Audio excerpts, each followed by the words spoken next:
أعوذ بالله من الشيطان الرجيم. اللهم صل على محمد وآل محمد.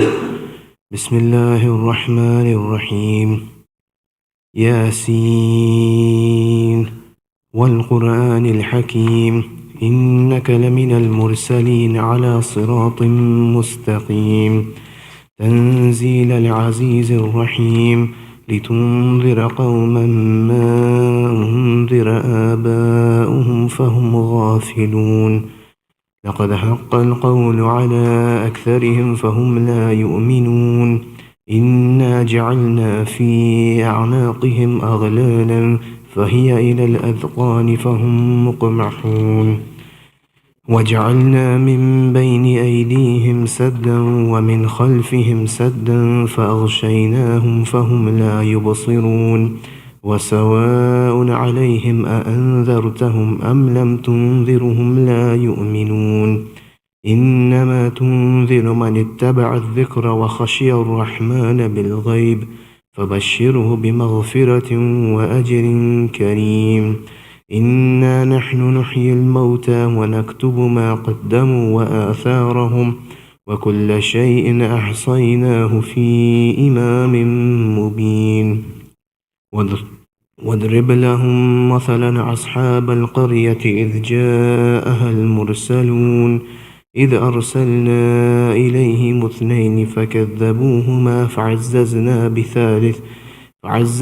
بثالث فقالوا إنا إليكم مرسلون. قالوا ما أنتم إلا بشر مثلنا وما أنزل الرحمن من شيء إن أنتم إلا تكذبون. قالوا ربنا يعلم إنا إليكم لمرسلون وما علينا إلا البلاغ المبين. قالوا إنا تطيرنا بكم لئن لم تنتهوا لنرجمنكم وليمسنكم منا عذاب أليم. قالوا طائركم معكم أئن ذكرتم بل أنتم قوم مسرفون. وجاء من أقصى المدينة رجل يسعى قال يا قوم اتبعوا المرسلين اتبعوا من لا يسألكم أجرا وهم مهتدون.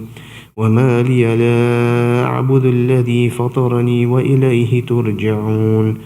أأتخذ من دونه آلهة إن يردني الرحمن بضر لا تغن عني شفاعتهم شيئا ولا ينقذون. إني إذا لفي ضلال مبين. إني آمنت بربكم فاسمعون. قيل ادخل الجنة قال يا ليت قومي يعلمون بما غفر لي ربي وجعلني من المكرمين. وما أنزلنا على قومه من بعده من جند من السماء وما كنا منزلين. إن كانت إلا صيحة واحدة فإذا هم خامدون. يا حسرة على العباد ما يأتيهم من رسول إلا كانوا به يستهزئون. ألم يروا كم أهلكنا قبلهم من القرون أنهم إليهم لا يرجعون. وإن كل لما جميع لدينا محضرون. وآية لهم الأرض الميتة أحييناها وأخرجنا منها حبا فمنه يأكلون. وجعلنا فيها جنات من نخيل وأعناب وفجرنا فيها من العيون ليأكلوا من ثمره وما عملته أيديهم أفلا يشكرون. سبحان الذي خلق الأزواج كلها مما تنبت الأرض ومن أنفسهم ومما لا يعلمون. وآية لهم الليل نسلخ منه النهار فإذا هم مظلمون. والشمس تجري لمستقر لها ذلك تقدير العزيز العليم. والقمر قدرناه منازل حتى عاد كالعرجون القديم.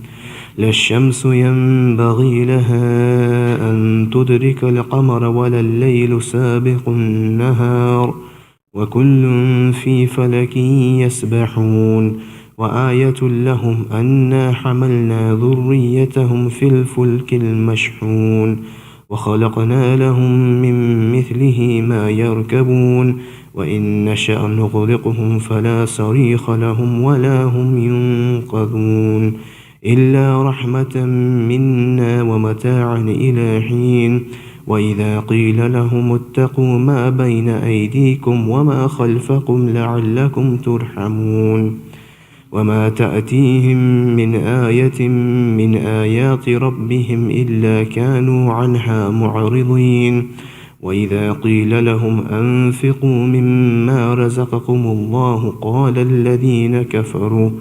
قال الذين كفروا للذين آمنوا أنطعم من لو يشاء الله أطعمه إن أنتم إلا في ضلال مبين ويقولون متى هذا الوعد إن كنتم صادقين ما ينظرون إلا صيحة واحدة تأخذهم وهم يخصمون فلا يستطيعون توصية ولا إلى أهلهم يرجعون ونفخ في الصور فإذا هم من الأجداث إلى ربهم ينسلون قالوا يا ويلنا من بعثنا من مرقدنا هذا ما وعد الرحمن وصدق المرسلون إن كانت إلا صيحة واحدة فإذا هم جميع لدينا محضرون فاليوم لا تظلم نفس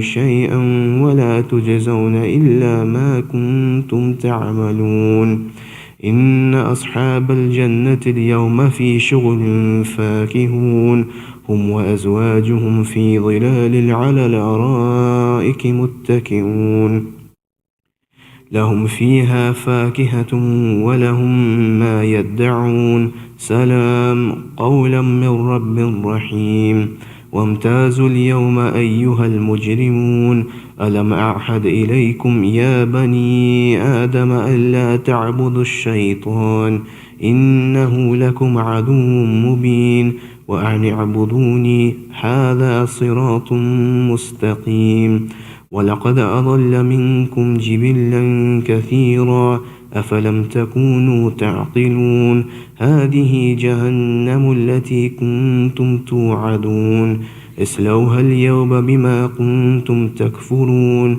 اليوم نختم على أفواههم وتكلمنا أيديهم وتشهد أرجلهم بما كانوا يكسبون ولو نشاء لطمسنا على أعينهم فاستبقوا الصراط فأنى يبصرون ولو نشاء لمسخناهم على مكانتهم فما استطاعوا مضيا ولا يرجعون ومن نعمره ننكسه في الخلق أفلا يعقلون وما علمناه الشعر وما ينبغي له إن هو إلا ذكر وقرآن مبين لينذر من كان حيا ويحق القول على الكافرين أولم يروا أنا خلقنا لهم مما عملت أيدينا أنعاما فهم لها مالكون وذللناها لهم فمنها ركوبهم ومنها يأكلون ولهم فيها منافع ومشارب أفلا يشكرون واتخذوا من دون الله آلهة لعلهم ينصرون لا يستطيعون نصرهم وهم لهم جند محضرون فلا يحزنك قولهم إنا نعلم ما يسرون وما يعلنون أولم ير الإنسان أنا خلقناه من نطفة فإذا هو خصيم مبين وضرب لنا مثلا ونسي خلقه قال من يحيي العظام وهي رميم قل يحييها الذي أنشأها أول مرة وهو بكل خلق عليم الذي جعل لكم من الشجر الأخضر نارا فإذا أنتم منه توقدون أوليس الذي خلق السماوات والأرض بقادر على أن يخلق مثلهم بلى وهو الخلاق العليم إنما أمره إذا أراد شيئا أن يقول له كن فيكون فسبحان الذي بيده ملكوت كل شيء وإليه ترجعون صدق الله العلي العظيم. اللهم صل على محمد وآل محمد. سورة المباركة الفاتحة.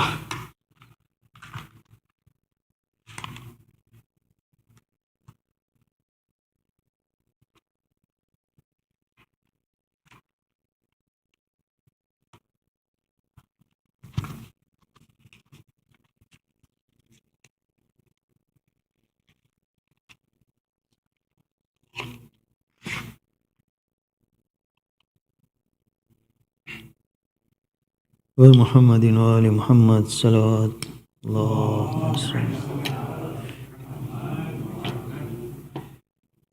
أعوذ بالله من الشيطان اللعين الرجيم. بسم الله الرحمن الرحيم. اللهم صل على محمد وآل محمد. اللهم إني أسألك برحمتك التي وسعت كل شيء وبقوتك التي قهرت بها كل شيء وخضع لها كل شيء وذل لها كل شيء وبجبروتك التي غلبت بها كل شيء وبعزتك التي لا يقوم لها شيء وبعظمتك التي ملأت كل شيء وبسلطانك الذي على كل شيء وبوجهك الباقي بعد فناء كل شيء وبأسمائك التي ملأت أركان كل شيء وبعلمك الذي أحاط بكل شيء وبنور وجهك الذي أضاء له كل شيء يا نور يا قدوس يا أول الأولين ويا آخر الآخرين. اللهم اغفر لي الذنوب التي تهتك الإثم. اللهم اغفر لي الذنوب التي تنزل النقم. اللهم اغفر لي الذنوب التي تغير النعم. اللهم اغفر لي الذنوب التي تحبس الدعاء. اللهم اغفر لي الذنوب التي تنزل البلاء. اللهم اغفر لي كل ذنب أذنبته وكل خطيئة أخطأتها.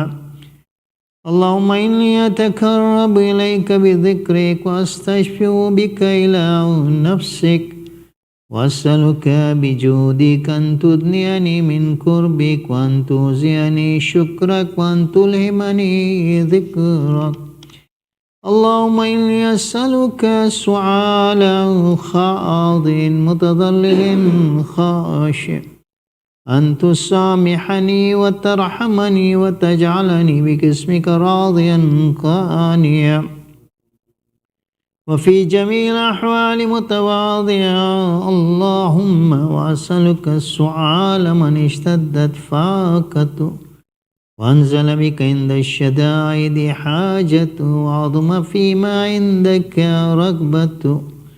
اللهم عظم سلطانك وعلى مكانك وخفي مكرك وظهر أمرك وغلب قهرك وجرت قدرتك ولا يمكن الفرار من حكومتك.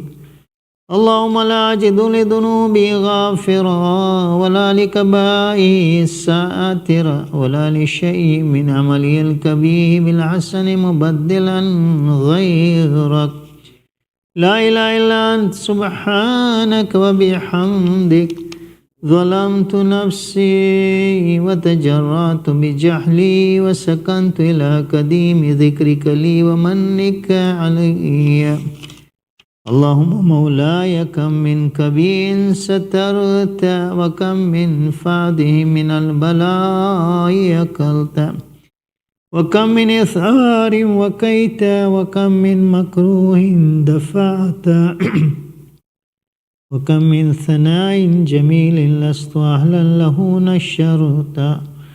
اللهم عظم بلائي وأفرط بي سوء حالي وكسرت بي أعمالي وكادت بي أغلالي وحبسني النفس بود عملي وخدتني الدنيا بغرورها ونفسي بجنايتها ومثالي يا سيدي.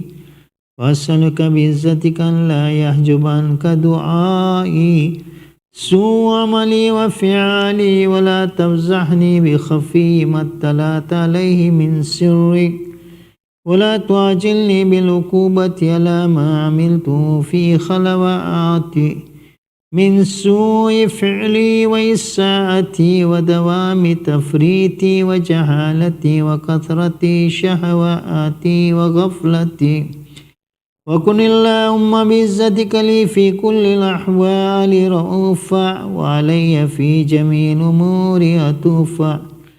إلهي وربي من لي غيرك أسأل كشف الضر والنظر في أمري. إلهي ومولاي أجريت علي حكما اتبعت فيه هوى نفسي ولم أحترس فيه من تزيين عدوي فغرني بما أهوى وأسد ولا ذلك القضاء فتجاوزت بما جرى علي من ذلك بعض حدودك وخالفت بعض أوامرك فلك الحمد علي في جميع ذلك ولا حجة لي فيما جرى علي في قضاءك والزمني حكمك وبلاءك. وقد أتيتك يا إلهي بعد تقصيري وإسرافي على نفسي معتذرا نادما منكسرا مستقيلا مستغفرا منيبا مقرا مضئنا معترفا لا أجد مفرا مما كان مني ولا موضع أتوجه إليه في أمري غير قبولك عذري وإدخالك إياي في سعة من رحمتك. اللهم فاقبل عذري وارحم شدة ضري وفكني من شد وثاق. يا رب ارحم ضعف بدني ورقة جلدي ودقة عظمي. يا من بدأ خلقي وذكري وتربيتي وبري وتغذيتي أبني لابتداء كرمك وسالف برك بي. يا إلهي وسيدي وربي أتراك معذبي بنارك بعد توحيدك وبعد ما انتوى علي قلبي من معرفتك ولهج بي لساني من ذكرك واعتقد ضميري من حبك وبعد صدق اعترافي ودعائي خاضعا لربوبيتك. هيهات أنت أكرم من أن تضيع من ربيت أو تبعد من أدنيت أو تشرد من آويت أو تسلم إلى البلاء من كفيته ورحمت. وليت شعري يا سيدي وإلهي ومولاي أتسلط النار على وجوه خرت لعظمتك الساجدة وعلى ألسن نطقت بتوحيدك الصادق وبشكرك مادحا وعلى قلوب اعترفت بإلهيتك محققة ولا ضمائر حوت من العلم بك حتى صارت خاشية ولا جوارح سات إلى أوطان تعبدك طائعة وأشارت باستغفارك مضينا ما كذا الظن بك ولا أخبرنا بفضلك عنك يا كريم. يا ربي وأنت تعلم ضعفي عن قليل من بلاء الدنيا وعقوباتها وما يجري فيها من المكاره على أهلها، ألا أن ذلك بلاء ومكروه قليل مكثو يسير بقاء كثير مدته، فكيف احتمالي لبلاء الآخرة وجليل وقوع المكاره فيها وهو بلاء تطول مدته ويدوم مقامه ولا يخفف عن أهله، لأنه لا يكون إلا عن غضبك وانتقامك وسخطك، وهذا ما لا تقوم له السماوات والأرض يا سيدي. فكيف لي وأنا عبدك الضعيف الذليل الحقير المسكين المستكين. يا إلهي وربي وسيدي ومولاي، لأي الأمور إليك أشكو ولما منها أضج وأبكي، لأليم العذاب والشدة أم لطول البلاء ومدتي، فلئن سيرتني للعقوبات مع أعدائك وجمعت بيني وبين أهل بلائك وفرقت بيني وبين أحبائك وأوليائك، فهبني يا إلهي وسيدي ومولاي وربي. صبرت على عذابك فكيف أصبر على فراقك، وهبني صبرت على حر نارك فكيف أصبر عن النظر إلى كرامتك. أم كيف أسكن في النار ورجائي عفوك، فبعزتك يا سيدي ومولاي أقسم صادقا لئن تركتني لآتك لأضيجن إليك بين أهلها ضجيج العاملين ولا أصرخن إليك صراخ المستصرخين ولا أبكين عليك بكاء الفاقدين ولأنادينك أين كنت يا ولي المؤمنين، يا غاية آمال العارفين، يا غياث المستغيثين، يا حبيب قلوب الصادقين، ويا إله العالمين. أفتراك سبحانك يا إلهي وبحمدك تسمع فيها صوت عبد مسلم سجن فيها بمخالفتك، وذاك تعمى بها بمعصيته وحبس بين أطباقها بجرمه وجريرته، وهو يضج إليك ضجيج معمل لرحمتك ويناديك بلسان أهل توحيدك ويتوسل إليك بربوبيتك يا مولاي. فكيف يبقى في العذاب وهو يرجو ما سلف من حلمك ورعفتك؟ أم كيف تؤلم النار وهو يعمل فضلك ورحمتك؟ أم كيف يهرك لهيبها وأنت تسمع صوتا وترى مكانا؟ أم كيف يشتمل عليه الزفيرها وأنت تعلم ضعفا؟ أم كيف يتكلكل بين أطباقها وأنت تعلم صدقا؟ أم كيف تزجر زبانيتها وهو يناديك يا رب؟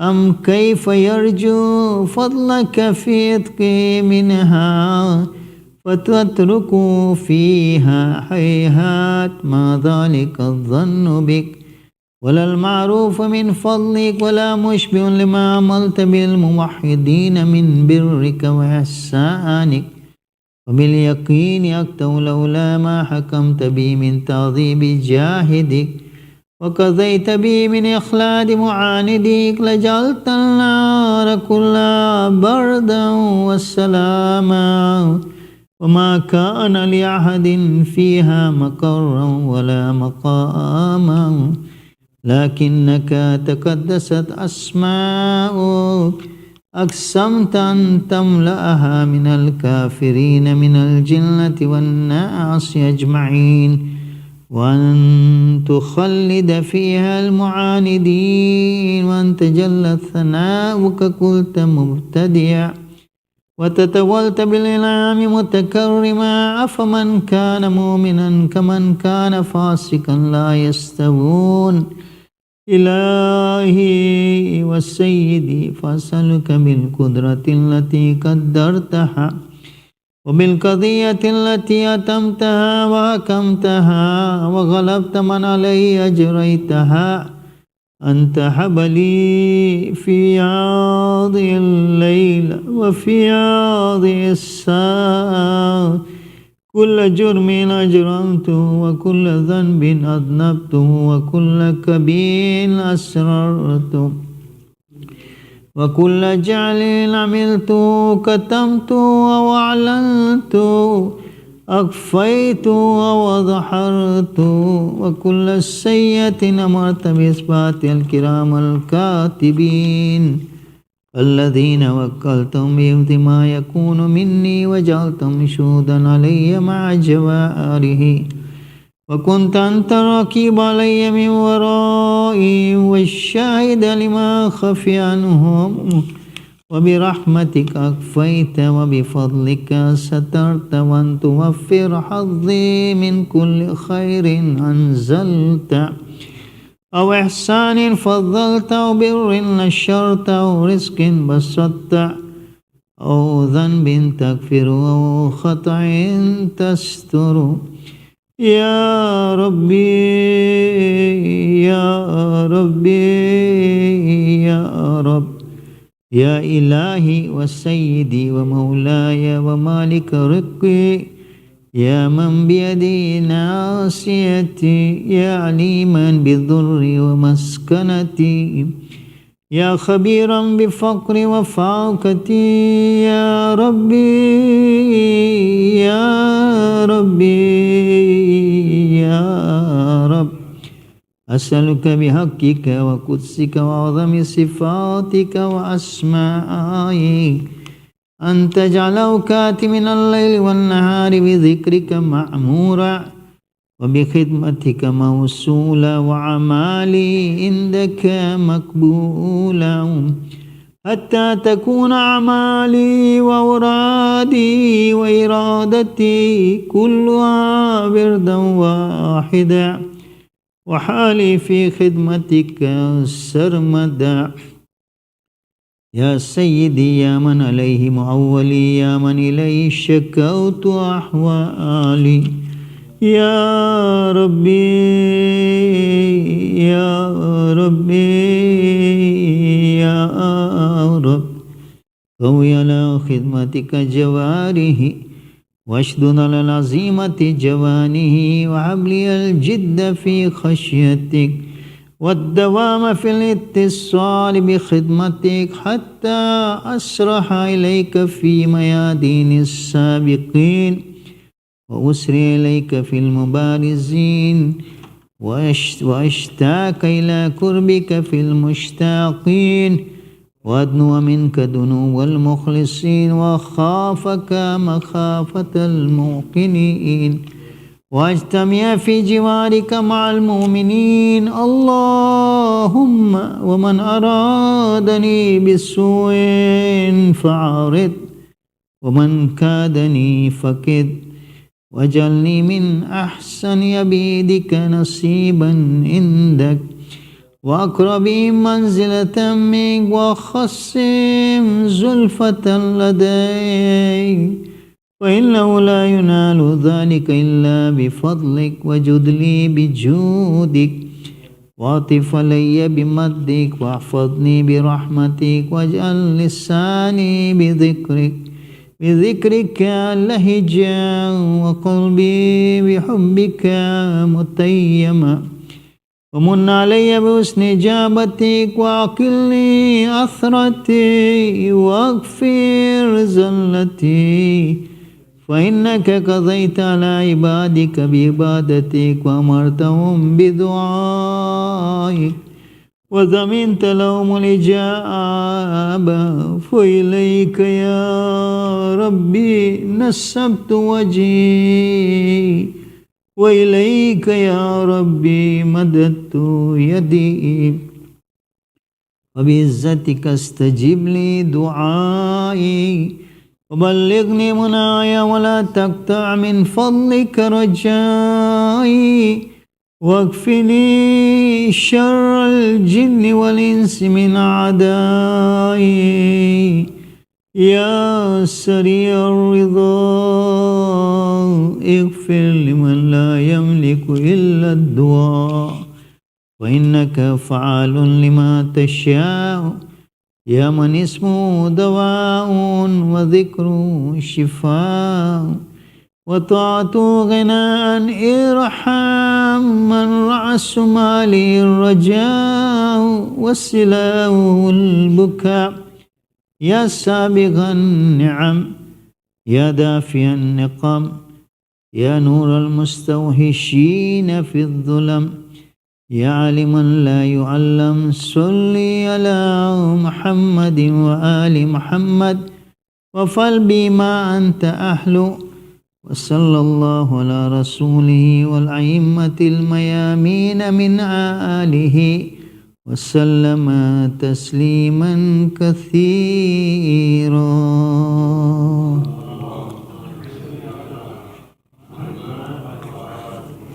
رحم الله من قرأ سورة المباركة الفاتحة.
Dr. Shabbir Alibhai, brothers and sisters in Iman, Assalamu alaikum.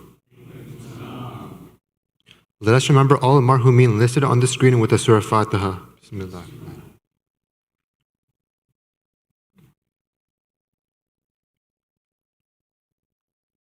Let's also remember all those in need here and elsewhere with the dua Shifa Mariz. Let us recite together. Bismillahir Rahmanir Rahim. Amma yujibul mudhtarra idha ta'ahu yakshifus su. Amma yujibul mudhtarra idha ta'ahu yakshifus su. Amma yujibul mudhtarra idha ta'ahu yakshifus su. أما يجيب المضطر إذا دعاه ويكشف السوء أما يجيب المضطر إذا دعاه ويكشف السوء Ya Allah. Let us now invite Dr. Shabbir Alibhai to come forward and address the community. Or Muhammad and Mu'al Muhammad Salawat.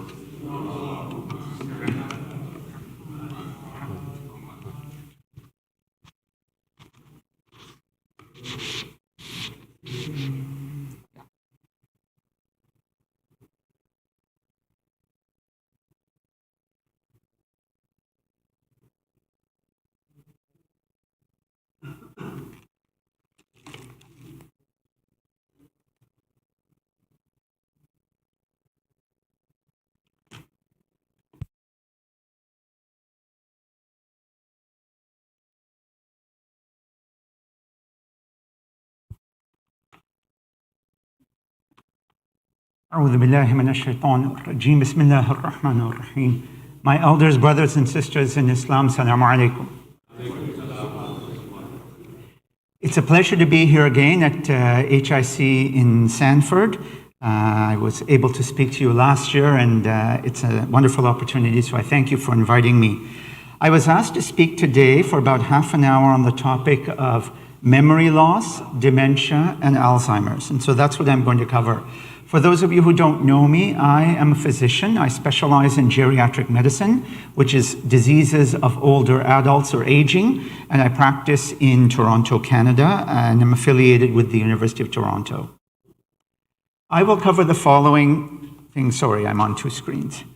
Okay, I'm going to cover the following things. I'll touch briefly on what is aging in order to understand and separate aging from illness or disease. I'll talk a little bit about memory loss, in particular, what is normal memory loss of aging or normal cognitive changes of aging, and then compare and contrast that to two conditions. One is called mild cognitive impairment, and the other one is dementia. I'll then talk about the difference between dementia and Alzheimer's, and then I'll spend some time talking about prevention and treatment and management of Alzheimer's as the most common of all the dementias. And then we'll take questions. So I like to use comics, and some of the comics are funny and some may not be. So this is a comic that I've been using for a number of years, and at the bottom it says, "My God, he's lost his mind." And when we think about Alzheimer's or dementia, that's what we think about, the people who really have lost or are losing their minds. And the sad reality is that's not far from the truth. But let's delve into that a little bit more. So I don't have a lot of time, so I'm not going to have a lot of interaction until the question and answer period. But if you think about the word dementia or Alzheimer's, just think to yourself, what comes to mind? Is it a disease? Is it a condition? Is it preventable? Is it treatable? Is it infectious? Can it be transmitted? Just think about those things and we'll cover some of those. So in order to understand dementia, we have to understand the normal aging brain, because all of us sitting in this room are aging, and that by the time you reach about age 30 or 35, you are at your peak condition physically and mentally, and then it's all downhill. We're all aging every moment, and there's nothing to reverse it. So with that in mind, in order to understand aging, we need to define it. And this is one of the fundamental questions in science, one of the fundamental issues in gerontology, which studies aging and in humans and other species. If you look at a simple definition from the Oxford Dictionary, for example, aging simply means the process of growing old. Makes sense? But it's not very scientific and doesn't help us to separate dementia from aging in the mind. If we use a more scientific definition, aging can be defined as the time-related deterioration of physiological functions. I know this is a bit of a mouthful. I'll come back to this. Those functions that are necessary for survival and fertility. And I've underlined the key point. Oh, I'm sorry, not advancing. The characteristics of aging, as distinguished from diseases like heart disease and cancer, affect all individuals of a species. In other words, every single human being, as time goes on, will manifest certain changes in different parts of the body. Our skin will start to wrinkle, our hair will start to grow gray, we will start to develop cataract. These are changes of aging. The heart gets a little stiffer, the kidneys are a little less efficient at filtering out toxins, etc. So every human being, as we get older, we are all aging. And it's important to understand that until now, we have no treatments that can reverse aging. Now, I'm not going to focus on the reversal of aging. There are some interesting developments there. But in general, things that happen because of aging are things we have to learn to live with. We can't modify them, we can't treat them, we can't reverse them in general. What about the aging brain? So there are many things that happen to the brain as it ages, and again, these are normal changes. The brain starts to shrink a little bit in volume, and you get more space in areas that when you were younger, that was more filled with tissue. The blood flow to the brain starts to decrease a little bit over a couple of decades. There is increased inflammation in the brain, which can accelerate some of the processes of certain dementias. Some of the chemicals or neurotransmitters in the brain that help us do things like move or remember or speak, these start to change. And some of the receptors that those chemicals act on in the brain also change. For example, the serotonin system. I won't go into these in detail. The actual neural circuitry, the different nerve cells, start to shrink in number and efficiency. And something that people call arborization, or the fancy term is really the tree. All these neurons in our brains are connected like a very complex electrical circuit. It's not simply one wire to another. There's many correct connections, like a tree with many branches and leaves. As we get older, the number of branches and the number of leaves start to thin, and so the tree becomes a little bit more sparse. This is part of normal aging. And the brain starts to produce some proteins that are not healthy, that are not supposed to be there, but they deposit into the brain cells and can sometimes cause damage. This is part of normal aging. Well, what about how we think? Because you're not going to feel a shrinkage of the brain. You're not going to feel a reduction in blood flow. But what you will feel are changes related to the brain and the way we think and process information. So again, normal changes of aging. We're not as fast at processing things. If you ever have competitions with your children or grandchildren in games that require speed and quickness of calculation, our processing time slows down a little bit as we get older. The neurons are firing and sending signals, it just takes a little longer. We aren't able to focus attention on a task as efficiently as we get older compared to when we're younger. It's not that we'll get distracted all the time, but it's a little bit easier to lose focus and a little harder to maintain attention. The idea of multitasking, which is a bit of an illusion, but the idea that you can switch from one thing to another or be doing multiple things at once gets harder and harder as we age, because really what the brain is doing is quickly switching from one thing to another. And the older brain can't do that. You need to focus. And the more things you have going on in your brain, as you get older, the more difficult it is to focus. And so therefore we feel less efficient. We feel like we're not as good as we used to be because we're dividing our brain tasks into multiple things. We really need to have that focus. And the key feature of aging with the brain is around memory. The ability to store new information, like a list of groceries, for example, and the ability to recall that information when you get to the grocery store is less efficient. When you're younger, you might remember 12 or 14 items. As you get older, it shrinks down to about 7 or 8 items. Sometimes as you get into your 80s and 90s, it might go down to 4 to 5 items. And then the ability to recall that is not as fast. And remember, this all starts to begin in your 30s. Not in your 50s, but we don't notice it in our 30s because we have so much extra brain reserve. So even if you're operating at this level at 30, at this level at 40, and this level at 50, you're still operating way above the level that most people would feel it, except when you've had a very long day, or you're sick, or you're sleep deprived, or you're really being pushed to the edge in a very demanding task at work. But when you get into your 60s and 70s, the threshold becomes lower and it's easier to feel, I'm not as fast, I can't remember as much, I'm having trouble finding the words. However, multiple parts of brain function do not change in a major way with age, or they may even improve slightly, like our overall vocabulary, our reading ability, our ability to reason and problem solve, our ability to recall concepts and general facts, which is a part of memory called semantic memory, our memory of how to do things that we've done before, or procedural memory. These things are thought to not change with age, but they may change with disease. And that's why it's important to understand what is normal from what is abnormal.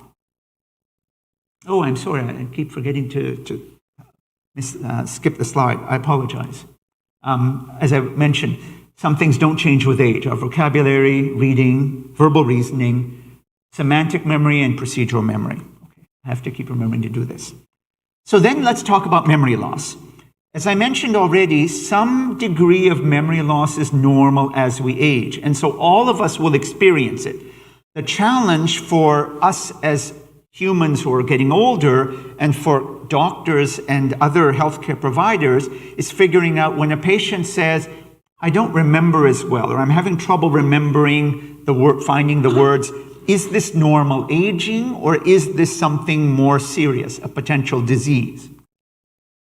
So that brings us to dementia. One of the key points to understand is dementia is not a single disease. Just like arthritis or heart disease is not one disease, there are many different causes. Arthritis, there's at least 100 different causes of arthritis. Similarly, there's over 100 different types of dementia. But some of them are very common and some are rare. In general, the term dementia refers to a condition or disorder or disease that is progressive, so it changes over time and gets worse. It is degenerative, meaning the cells in the brain are slowly shrinking and going to sleep forever or dying. And it leads to a loss of cognitive or brain functions, typically memory and other areas of brain function, because you will all appreciate that the brain does more than remember. The brain allows us to manipulate language, look at things two-dimensionally and three-dimensionally, problem solve, do mathematics, all kinds of things. These are all different brain functions in different parts of the brain. All of them slowly degenerate and lose their abilities with every type of dementia. Depending on where the brain is affected, some areas may go earlier than others. Some symptoms will be noticed earlier in some dementias. But over time, as dementia progresses, all of our major areas of thinking get affected. Typically, dementias occur slowly, and they progress slowly over many years or sometimes a decade or longer.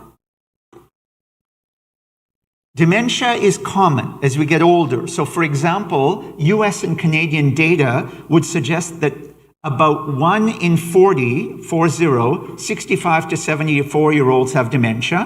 1 in 9 people living in the community who are 75 to 84, and about 1 in 3 who are age 85 or older. So as we get older, it's not universal, so it's not aging, it doesn't happen to everyone, but it happens in about 1 in 3 older adults by the time they reach 85 to 90, which is very common. There are many different causes, as I mentioned, but the most common cause of dementia right now is understood to be a disease called Alzheimer's that has very particular changes in the brain when you look under the microscope in terms of certain proteins that accumulate in certain shapes and cause damage to certain parts of the brain and then progress to affect the whole brain.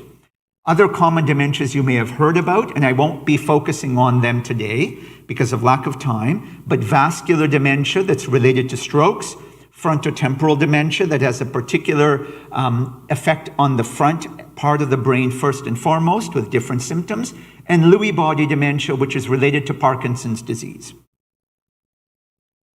Now, I mentioned briefly the idea of mild cognitive impairment, so I want to come back to that, and then I'm going to spend the rest of my time on dementia.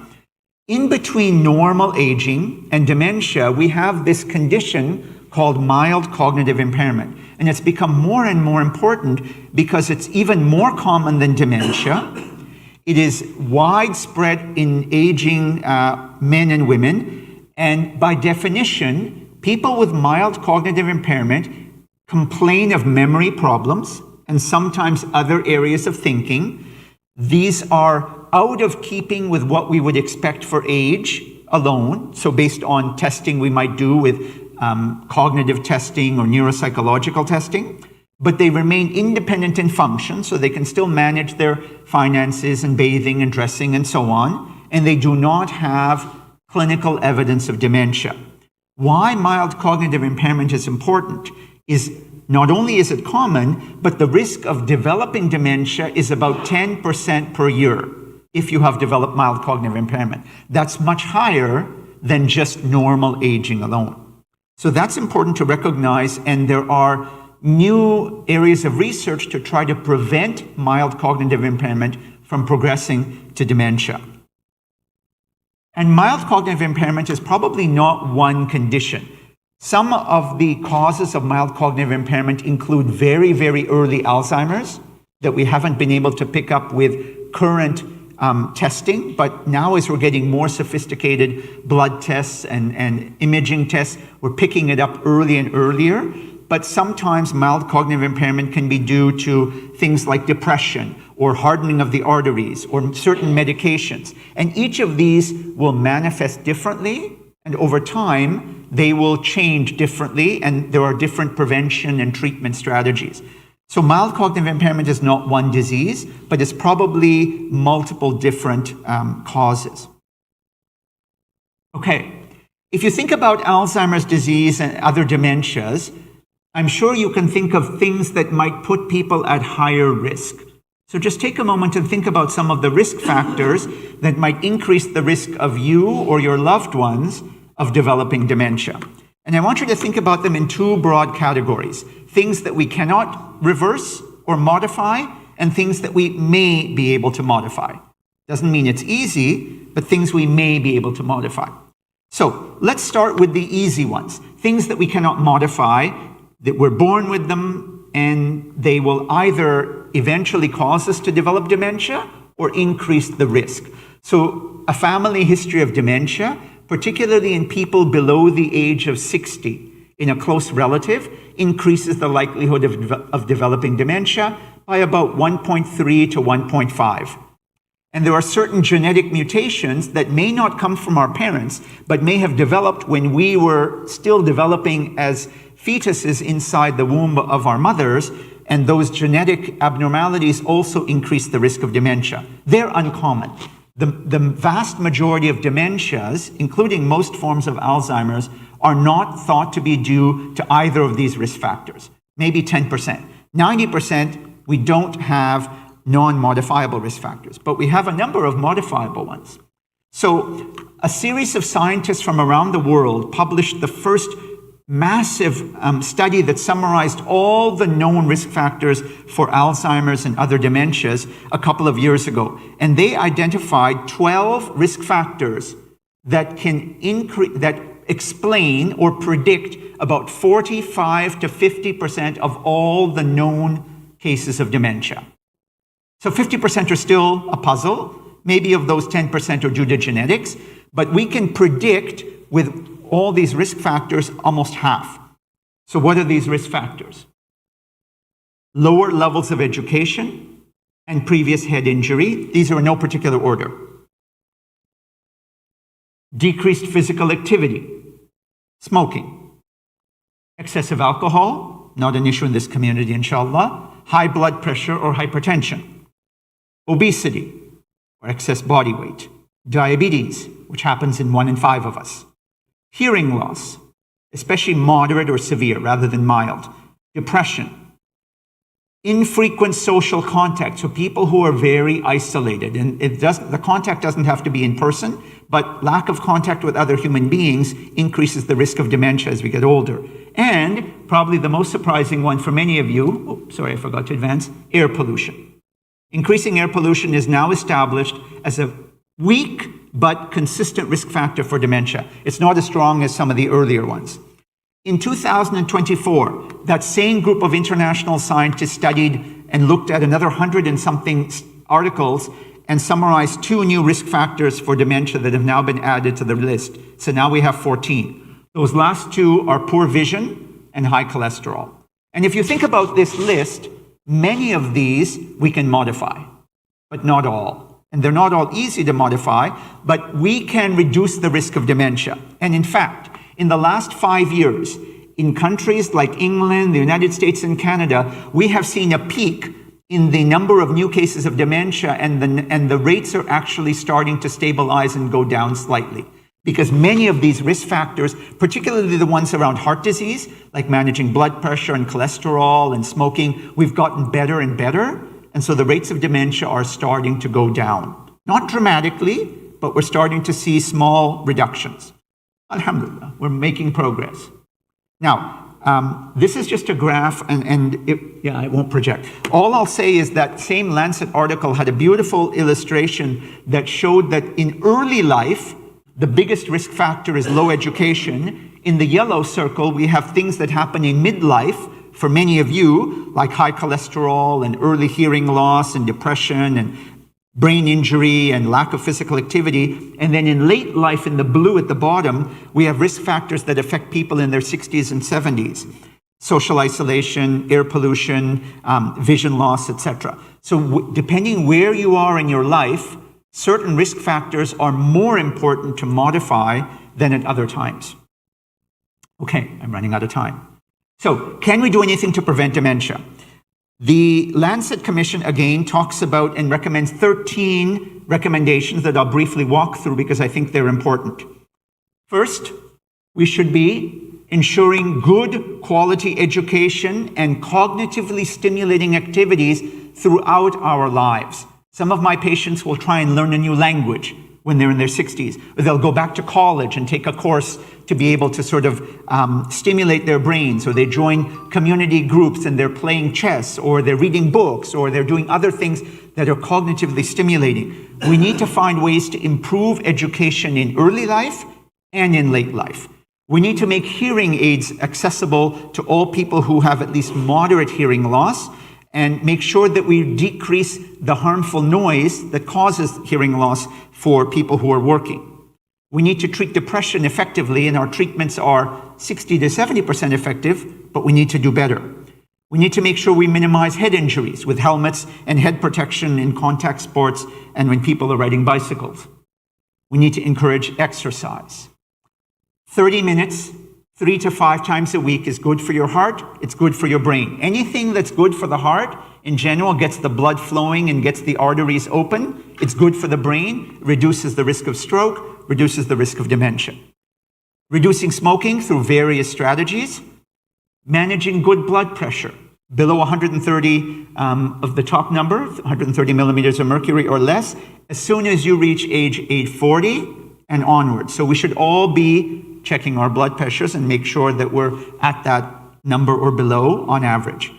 Look for bad cholesterol, LDL cholesterol, and treat it, especially if you have other risk factors from, again, age 40 onwards.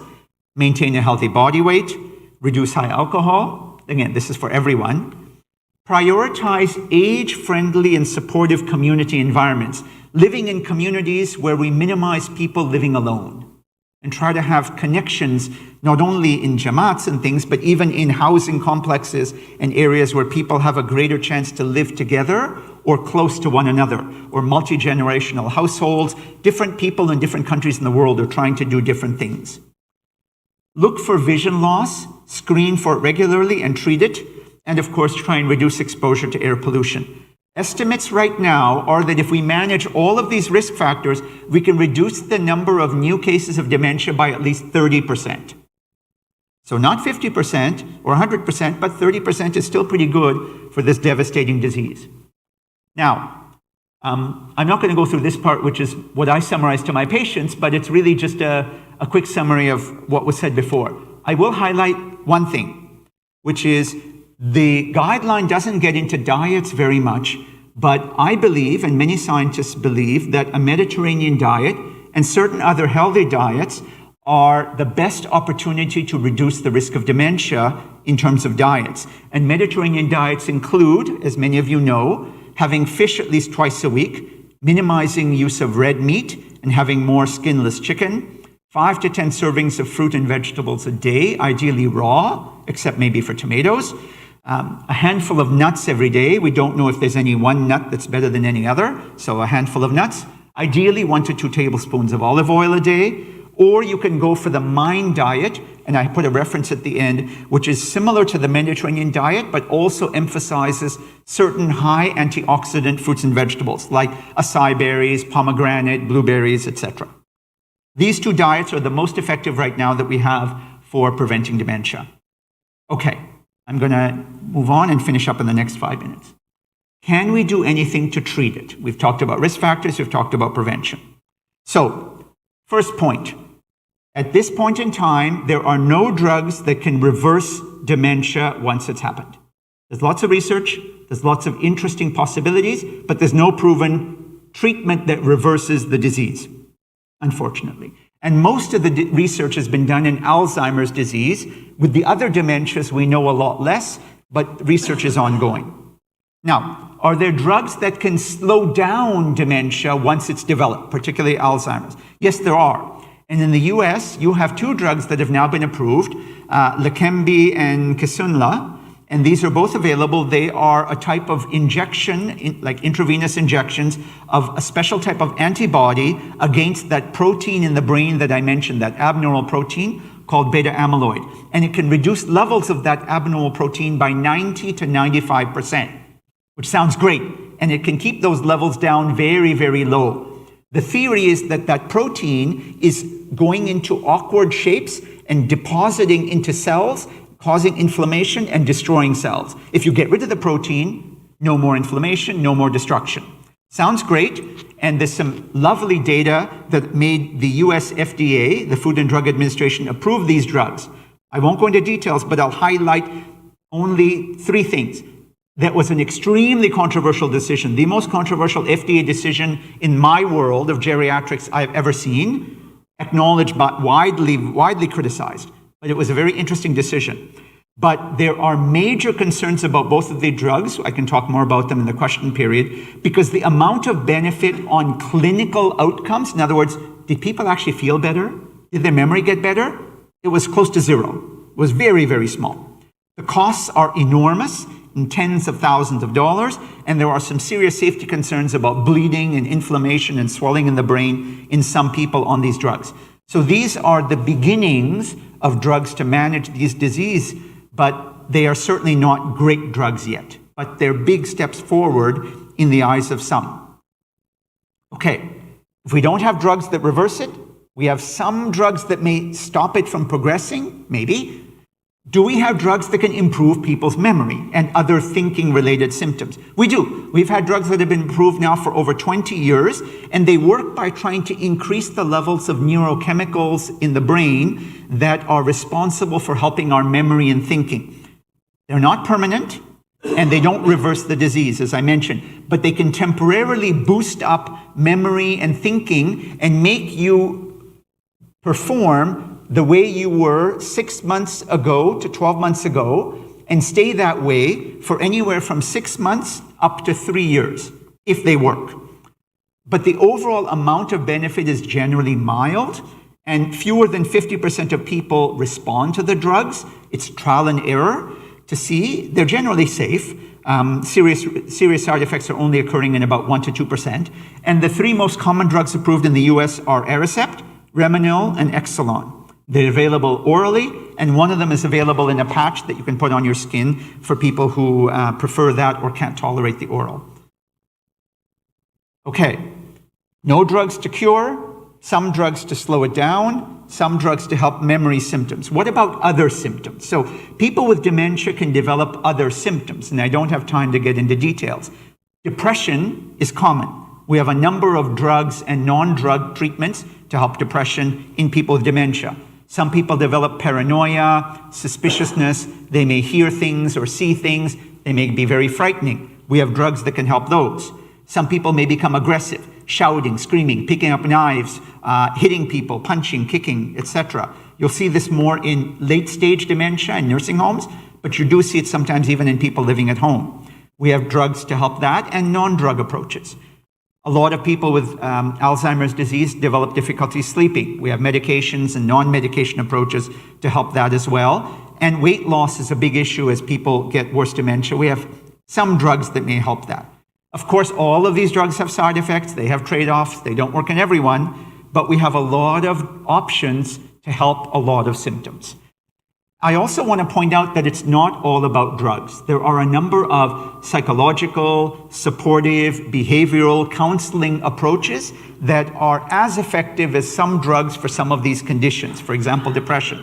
There are now at least 30 clinical trials that show that exercise in mild dementia can treat depression as effectively as an antidepressant pill. And it's got more benefits and safer for you. So there are new strategies, and it's not all about drugs. Last thing I'll say. If you have symptoms of memory loss, what should you do? So the first thing that I would advise is think about the symptoms and the type of symptoms and the severity of the symptoms. If they are mild and they are affecting areas around remembering information and retrieving information, a little bit slower in processing, you're losing games to your grandkids that require quick reaction, that's probably consistent with aging if it's going slowly and you're still able to manage your finances, do your shopping and cooking and do your household chores. But if the symptoms are affecting other areas, like you're having difficulty driving, or you're getting lost, or you're having more issues with understanding the meaning of words, or things that are not thought to be aging-related changes, you should be seeing your primary care practitioner. What will they do? In brief, they will take a careful history of the symptoms. They will review your medications. They'll do a physical examination to look for things that might give them clues about the cause of dementia. They will do a neurological exam to look for strokes and other things. They will do some brief cognitive tests, including the famous MOCA test that your new incoming president showed on national television many years ago, and apparently passed, although there's debate about that. And it's debate from neurologists and psychiatrists, not from me. They will do some blood tests. And if there are concerns that you may have dementia or mild cognitive impairment, they will often do imaging of the brain with a CAT scan or an MRI. And depending on what those things find, they may make a diagnosis, refer you to a specialist, etc. I'm going to summarize now so we have some time for questions. So memory loss is a common feature of aging, and it affects some areas of thinking, particularly short-term memory, in terms of memorizing and recalling, a little bit of difficulty finding words, processing speed, and attention is a little harder to focus on. But other areas like verbal reasoning and vocabulary and problem solving are not affected. Dementia is not one disease. It's a set of different conditions, the most common of which is Alzheimer's, but they lead to slowly progressive, irreversible destruction of brain cells and memory loss and other areas of cognition or thinking. We can now identify in up to 50% of patients with Alzheimer's or other dementias, 14 potentially modifiable risk factors, including smoking and alcohol and blood pressure, diabetes, etc., many of which we can do something about, and we're starting to see reductions in the rates of new patients with dementia. Sorry, forgot to advance slides. Finally, no treatments so far have shown the ability to reverse dementia, the damage once it's been done, but there are some drugs that may stop it once it's developed at a certain point. And there are drugs that can improve memory symptoms in some people, and there are a lot of treatment options, drug and non-drug, that can help manage a variety of other symptoms. agitation, aggression, low mood, etc. And so there are many options, and the world of dementia is becoming more and more manageable, but it is still sadly a devastating and common disease. I've listed some resources here. I'm happy to share my slides, and with that, I will take any questions. Assalamu alaikum. I'm not sure how we're taking questions, so I'll see if the organizing team is going to guide me. Was there any data given of how much does the race a human being affected with dementia? So the question, I'll repeat for those who can't hear, I think there are people online, is there any evidence or data on the effect of race? So the answer is complicated. If you separate out the things that are more common with race, so for example, Indian people, many of you and me, tend to have bad genes for vascular risk. We tend to get heart attacks and strokes earlier. We have, bad cholesterol is higher, triglycerides is higher, good cholesterol is lower. Those things are more common in certain groups, like Indians. If you look at black people, African Americans, they have a lot of poverty and racism and stresses that have been multi-generational, abuses that have happened. These things all increase the risk of dementia. If you separate those out and you find someone who is white or Indian or black who is the same body weight, no diabetes, normal blood pressure, reasonable income, etc., and they're otherwise equal, there does not seem to be any significant impact on race. The effects of race seem to be primarily through these other conditions or exposures or stressors to them, not intrinsic race.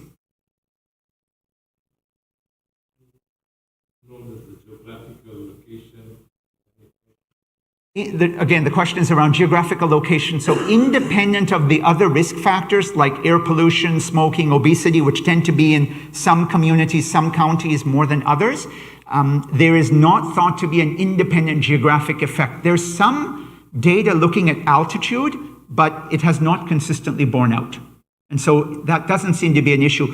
But there's a lot of stuff around pollution, other than air pollution, like pollution in the water and things that we still don't fully understand. So there may be some small increases in some areas, but it's not been consistently shown.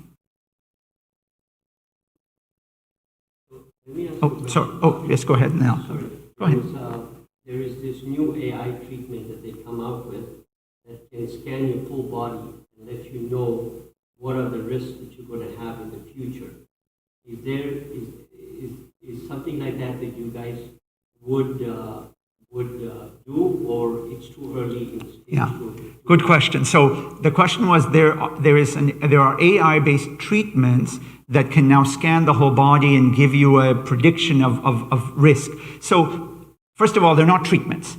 So they're diagnostic tests. Yeah. In fact, they're pre-diagnostic because people don't necessarily have disease. But they are diagnostic testing. There are a variety of these. They fall into three broad categories. One is there's a whole panel of blood tests. Another one is total body scanning, like total body MRI, for example, or PET scan. And the third is a genetic panel of tests, anywhere from 30 to 100 and something genes that they test for.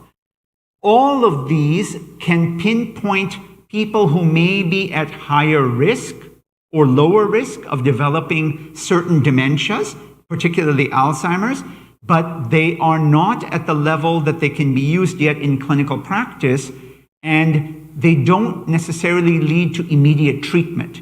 Let's say the blood tests show, your cadmium level is high, your carotene level is low, and your genetic test, you're positive for apolipoprotein E4. Now what do? Well, we're still doing the same risk prevention that we would do in everyone else. We have no drug, we have no other way to target those risk factors, and we don't even know if targeting some of those risk factors will reduce dementia. So it's still very early in the game. And in the imaging testing, yes, you can do a total body MRI, you can do MRIs of the brain. They will pick up structural changes of age. They'll pick up that the brain is shrinking, there may be some thickening of the blood vessels. That doesn't make a diagnosis of dementia, but it may increase the risk of certain types of dementia.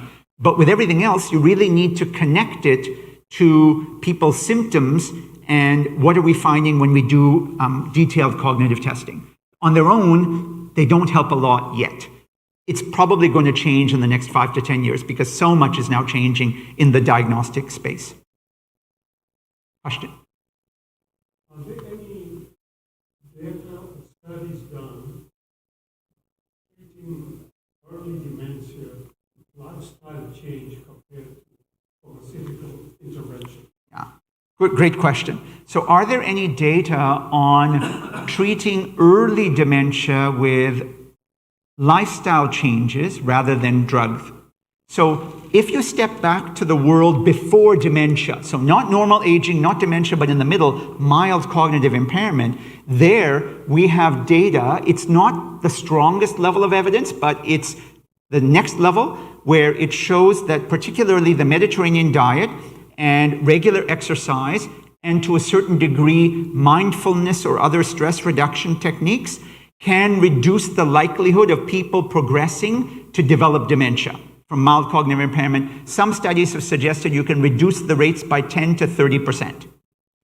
If you are dealing with early dementia, we have weak data, that aggressive lifestyle changes like really going onto a vegetarian diet and aggressive physical activity may be able to slow down the progression of dementia, but the data so far are weak and the studies are very hard to do because it's very hard to maintain that lifestyle. But there are some promising data even there, and there are some data that look at some of the genetic changes and blood changes and brain changes in people who are doing some of these and finding some impressive things. Like, for example, one sensitive part of the brain, in the middle of the brain called the hippocampus, it's really responsible for a lot of our memory. And some of these aggressive lifestyle modifications have been shown to increase the volume of the hippocampus by 7 to 17%. Over the span of 6 to 12 months, or even 24 months. And so there may be the ability to be able to reverse or slow down the dementia in some people, but we don't yet have a lot of big studies, but there are some studies suggesting there are measurable benefits already. And no harms. It's good for you, right? Who's going to say better diet and more exercises is going to harm you in any way? I mean, it's got so many other benefits. Yes, please. I read something about the consumption of refined sugar and seed oil-based food making people have a higher risk of developing. Yeah, so the question is around refined sugars and certain types of oils that may increase the risk of developing dementia. So what we know a couple of things. First of all, there's no strong data for any refined sugars leading to an increased risk of dementia independent of the risk of developing diabetes.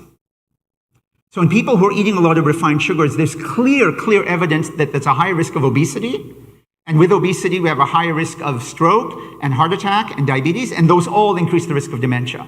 If you don't develop any of those, sugar by itself has not been independently associated with developing dementia or Alzheimer's. But of course, the problem is you're still going to get those other things. You're higher risk, and so it's not great. There are some data that some types of oil may be better for the brain than other types, but the data are weak because they're not data from intervention studies. They're from observational studies where you look at hundreds or thousands of people. You take interviews of what kind of oils did you eat in the last 5 years, 10 years, 20 years? Did you have a lot of olive oil, this oil, that oil? The suggestion there is that certain types of oil, particularly what comes up over and over again is olive oil, as the most consistent oil that is beneficial.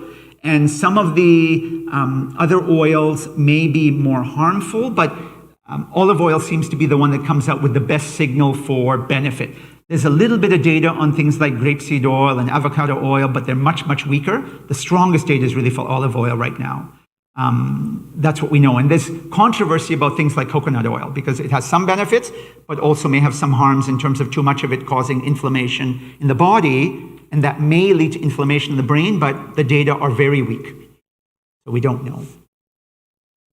Do I have more time or do I need to stop? Tell me.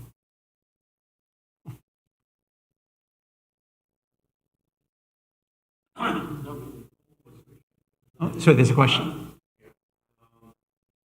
So my question is post-debate. I don't have a little brother, father, image. How do you handle those situations? Those important. How do you interact with such people? Any studies? How do we make them comfortable? It's a great question, and it's a topic in and of itself, like it's a huge topic. I'll highlight a couple of key points. Depending on the stage of their dementia, and there are some guides to help you understand based on what symptoms people have and how they're performing on certain cognitive tests. Based on that, you get a sense of what their brain is functioning at, and it translates back to children and young adults. So for example, if you have a certain set of symptoms and a certain cognitive score, it's like your brain is the brain of a 5-year-old. So you're not going to talk to them about calculus. You're going to obviously talk to them like you might a 5-year-old without trying to be insulting or demeaning. There are certain stages of the brain where they may have the cognitive ability of a grade 1 or a 4-year-old. And so that's one area where it's helpful to understand what are they able to understand and process, and that depends on the severity of their dementia. And there are lots of these guides and advice. For example, the Alzheimer's Association has a great website where you can look up some of the common symptoms in early stage dementia, middle stage, and late stage. That helps guide us in terms of how we approach people. There's a lot of courses and educational materials and ways to teach people, family members, how to deal with people with dementia in order to support them, help them feel loved, help them feel safe, and help them feel like they are still engaging and not worthless members of society. We don't want them to get depressed.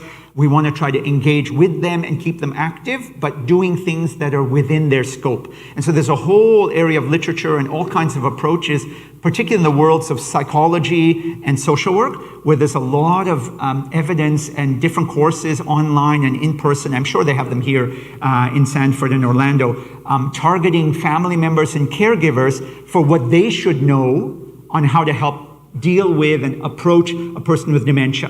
What if they're getting verbally aggressive? What if they start seeing things? What if their mood is going down? What if they say, I don't want to eat anymore, or these kinds of things? How do you handle telling them you need to stop driving? Like, there's just so many areas that we need to be aware of. And the important thing is, as the disease progresses, our strategies need to be updated, because if they were mild before and now they're moderate or they've gone to severe, the strategies need to change. And so it's an evolving field. It's not, you've learned it once and that's it. There's a lot of groups for caregivers, support groups, online and in person, where people exchange ideas about, I did this, or I was going through this, and some of those are really, really helpful if you find a good group that you can connect with. And there's a lot of them out there, both online and in person. The Alzheimer's Association has sections where you can find local resources and chapters and things to be able to find that. So we refer our patients regularly to them, and they're an amazing resource. But there are a lot of those kinds of things. Okay. Excellent. Thank you.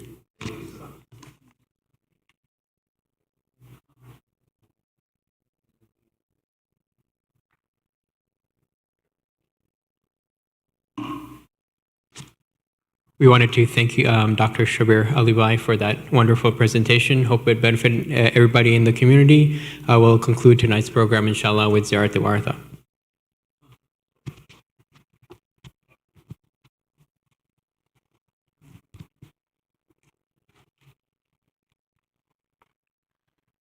بسم الله الرحمن الرحيم السلام عليك يا رسول الله السلام عليك يا أمير المؤمنين علي بن أبي طالب السلام عليك يا فاطمة الزهراء سيدة نساء العالمين السلام عليك يا حسن المجتبى السلام عليك يا حسين شهيد بكربلاء السلام عليك يا وارث آدم صفوة الله السلام عليك يا وارث نوح النبي الله السلام عليك يا وارث إبراهيم خليل الله السلام عليك يا وارث موسى كليم الله. السلام عليك يا عيسى روح الله.